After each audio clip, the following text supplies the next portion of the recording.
All of you good morning बच्चों। आज हम लोग वॉइस के बारे में चर्चा करेंगे।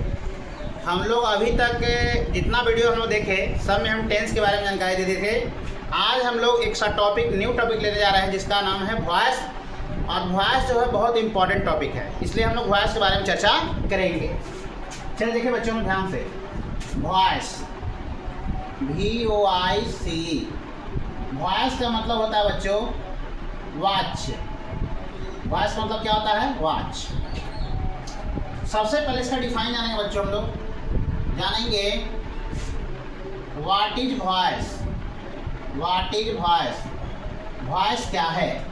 व्हाट इज वॉइस के बारे में हम लोग चर्चा करें बच्चों। तो पहले हम लोग वॉइस जानेंगे वॉइस क्या है। देखिए ध्यान से हम लोग, ये voice is the form of a verb. Voice is the form of a verb that show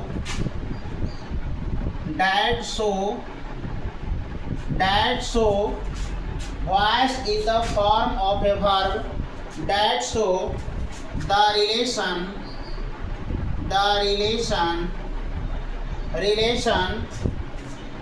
between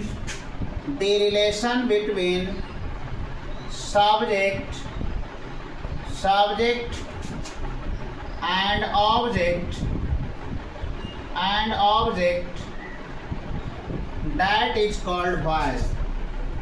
that is called voice. देखिए बच्चों, हमने डिफाइन लिखा है, a voice is the form of a verb that show the relation between subject and object that is called voice. कहने का मतलब है बच्चों, वॉइस हमारा एक क्रिया का रूप होता है जो हमारे सब्जेक्ट और ऑब्जेक्ट के बीच एक संबंध को दिखलाता है।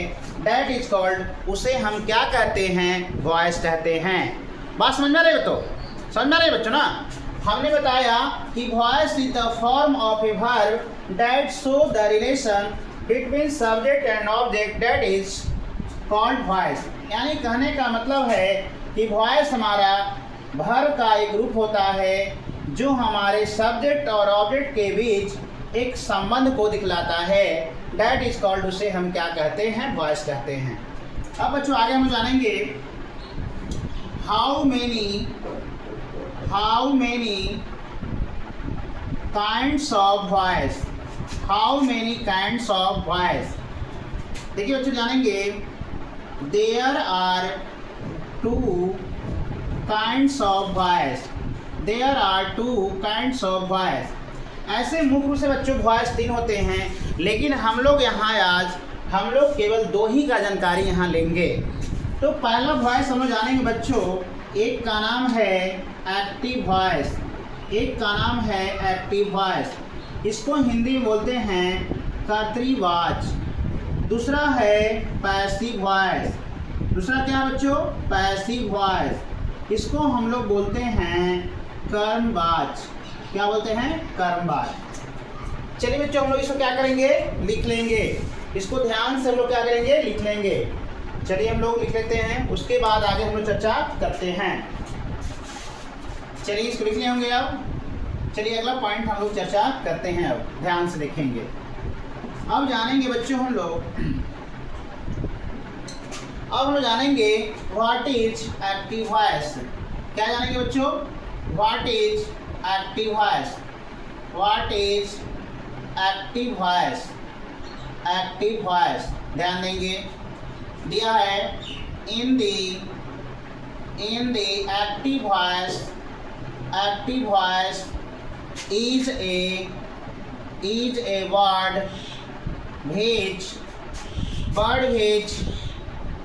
which an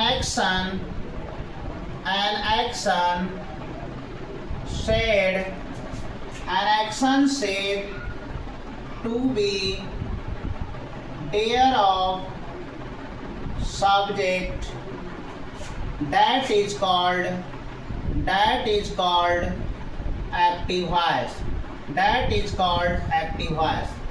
कहने का मतलब बच्चों कि हमारा कर्तृवाचक एक ऐसा शब्द है जिसमें कोई भी कार्य होने पर केवल सब्जेक्ट की प्रधानता होती है। जिसमें सब्जेक्ट की प्रधानता हो, जिसमें सब्जेक्ट के द्वारा कोई कार्य हो, वैसे हम लोग सेंटेंस को एक्टिव वॉइस कहते हैं। जैसे फॉर एग्जांपल लेंगे बच्चों हम लोग आई ईट, हमने लिया, फिर लिया ही इट्स ए मैंगो, हमने क्या लिया, ही इट्स ए मैंगो। हमने लिया Ram writes a letter, Ram writes a letter. उसके बाद हम नेक्स्ट जानेंगे बच्चों what is passive voice, what is passive voice, what is passive voice. ध्यान देंगे in the passive voice, in the passive voice is a word which an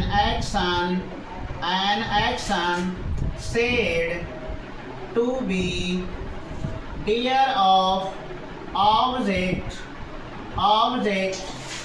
that is called passive voice, that is called passive voice। बच्चों ध्यान देंगे जिस वाक्य में हमारा कोई भी कार्य होने वाला हो, जिसमें हमारा ऑब्जेक्ट की प्रधानता हो, ऑब्जेक्ट की जिसमें प्रधानता होगा दैट इज कॉल्ड, उसको हम लोग क्या बोलेंगे, पैसिव वॉइस बोलेंगे।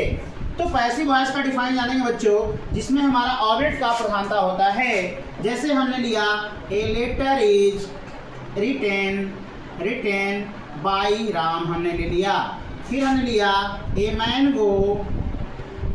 Mango is eaten by Sita.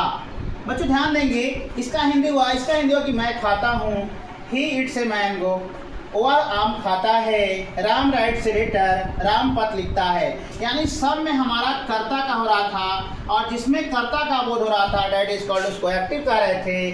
और जिसमें हमारा कर्म का बोध होगा, जिसमें हमारा क्या होगा, कर्म का बोध होगा। जैसे यहाँ लेटर है, ए मैंगो है, यानी राम के द्वारा पत्र लिखा जाता है, सीता के द्वारा आम खाई जाती है। तो डैट इज कॉल्ड, जिसमें ऑब्जेक्ट की प्रधानता होती है उसे हमने क्या कहते हैं, पैसिव वॉइस कहते हैं। ये डिफाइन हमारा एक्टिव टू पैसिव हुआ बच्चों। इसको हम लोग ध्यान से लिखेंगे, बार बार लिखेंगे और बार बार लिखने के बाद उसको याद करने का हम लोग कोशिश करेंगे। चलिए इसको उतार लें बच्चों। चलिए अगला पॉइंट हम जानेंगे, आगे पॉइंट हम लोग चर्चा करते हैं। अब हम लोग जानेंगे बच्चों आगे पॉइंट पर ध्यान से। हमें लिखना है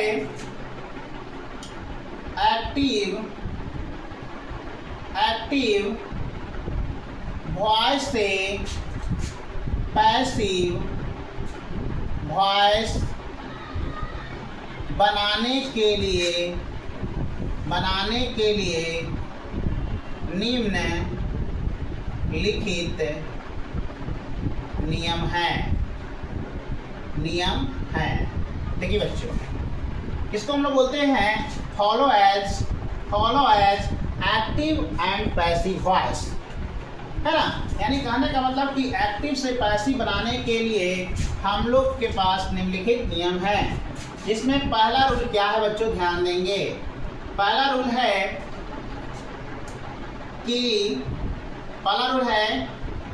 active voice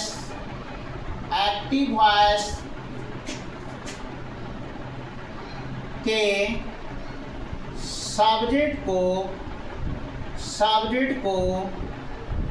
passive voice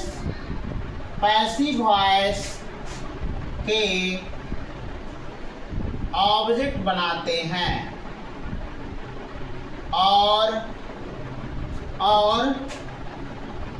active voice के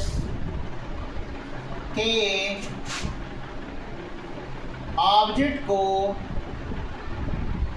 पैसिव वॉइस के सब्जेक्ट बनाते हैं। पहले पॉइंट समझ में आ गया होगा। एक्टिव वॉइस के सब्जेक्ट को पैसिव वॉइस का ऑब्जेक्ट बनाते हैं और एक्टिव वॉइस के ऑब्जेक्ट को पैसिव वॉइस के सब्जेक्ट बनाते हैं। उसके बाद हमारा दूसरा पॉइंट है बच्चों, रूल नंबर 2। इसमें सभी के साथ सभी के साथ V3 प्लस प्रीपोजिशन बाई लगाते हैं। इसमें सभी के साथ V3 प्लस प्रीपोजिशन बाई लगाते हैं। उसके बाद बच्चों रूल नंबर 3 जानेंगे। इसमें टेंस का परिवर्तन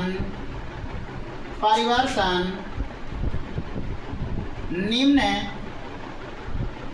ढंग से किया जाता है। निम्न ढंग से किया जाता है। पहला पॉइंट ध्यान देंगे, प्रेजेंट इंडेफिनिट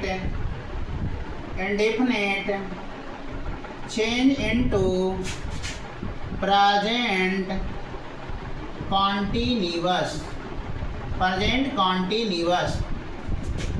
उसके बाद है present continuous change into present continuous tense. यानी कहने का मतलब है बच्चों कि प्रेजेंट इंडेफिनिट का वाक्य रहेगा तो प्रेजेंट कॉन्टिन्यूअस में चेंज करेंगे, आप प्रेजेंट कॉन्टिन्यूअस का वाक्य रहेगा तो प्रेजेंट कॉन्टिन्यूअस में ही चेंज करेंगे। उसके बाद आनेंगे present perfect change into present perfect continuous tense. उसके बाद डी में आ जाएंगे present perfect continuous change into present perfect continuous tense. कहने का मतलब बच्चों ऐसे मुख्य रूप से सभी लोग प्रेजेंट परफेक्ट कॉन्टिन्यूअस टेंस का वॉइस नहीं बनाते हैं, लेकिन हम इस वीडियो में बताएंगे बच्चों ऐसे मुख्य रूप से 3 ही होता है, प्रेजेंट इंडेफिनिट, प्रेजेंट कॉन्टिन्यूअस और प्रेजेंट परफेक्ट मुख्य रूप से प्रेजेंट में होता है। लेकिन फिर भी हम प्रेजेंट परफेक्ट कॉन्टिन्यूअस टेंस का ही वॉइस आपको इसमें हम बताएंगे। समझ में आ रहा है? इसको क्या करें बच्चों, हम लोग सही बच्चे इसको क्या करेंगे, लिख लेंगे।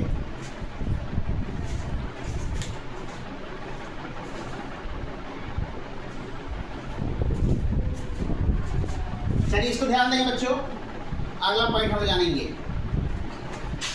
आगे पॉइंट जानेंगे हम लोग, ध्यान से सीखने का प्रयास करेंगे। आगे ध्यान देंगे। आगे है इसके बाद पास्ट इंडेफिनिट। क्या बच्चों? Past indefinite change into past continuous.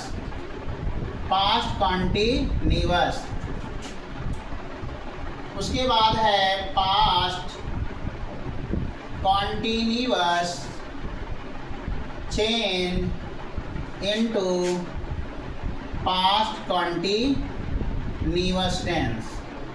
उसके बाद है पास्ट परफेक्ट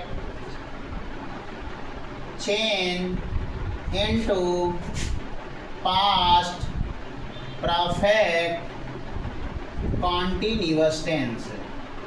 उसके बाद हम लोग पढ़ेंगे past perfect continuous tense change into past perfect continuous tense. यहाँ भी बच्चों प्रेजेंट की ही तरह होता है। यहाँ भी हम लोग प्रेजेंट में जैसे बोलेंगे प्रेजेंट परफेक्ट कॉन्टिन्यूअस नहीं बनाएंगे, उसी प्रकार से हम लोग पास्ट परफेक्ट कॉन्टिन्यूअस टेंस को भी वॉइस नहीं बनाते हैं, लेकिन फिर भी हम आपको बताएंगे। उसके बाद आया है future indefinite change into future continuous tense. यहाँ ध्यान देंगे future continuous change into future continuous tense। उसके बाद future perfect change into future perfect continuous tense। उसके बाद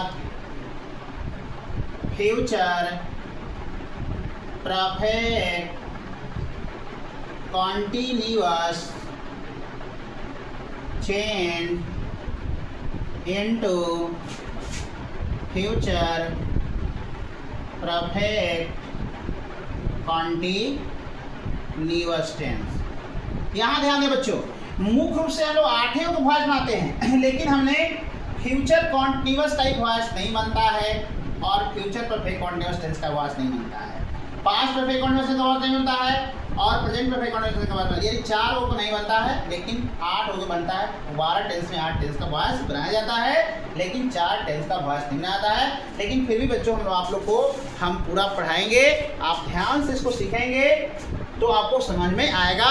तब तक के लिए यहीं तक बच्चों, अब अगले नेक्स्ट वीडियो में हम मिलेंगे। और जो पढ़ें समझ में आए तो वीडियो को लाइक करेंगे, सब्सक्राइब करेंगे और अपने दोस्तों के साथ शेयर करेंगे। तब तक के लिए धन्यवाद।